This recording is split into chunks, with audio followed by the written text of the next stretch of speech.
सूरत इंज़ाल ज़ोफ़-ए-बा में ये भी एक वजह बनती है कि आपकी मनी पतली हो गई, गर्म हो गई, मसाने में मसाइल पैदा हो गए। यानी जो असल सूरत इंज़ाल होता है वो क्या है कि जैसे ही आप अपनी ज़ौजा के करीब गए, आप दुखूल से पहले या फ़ौरन साथ ही या उससे पहले ही आप डिस्चार्ज हो गए, कोई खूबसूरत लड़की देख ली, बैठे बैठे आप डिस्चार्ज हो गए, तो ये सूरत इंज़ाल है। इसका इलाज बहुत ज़रूरी है। ना होने की वजह से घर में परेशानी, लड़ाई, नाचाकी, नाइतफ़ाक़ी वो बढ़ जाती है।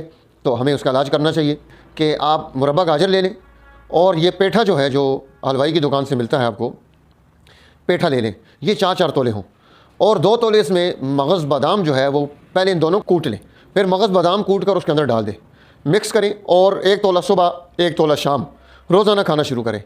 फ़ायदा होगा। मज़ीद तफ़सीलात के लिए आप अल क़ुरैश हर्बल दवाख़ाना रुजू कर सकते हैं। शुक्रिया।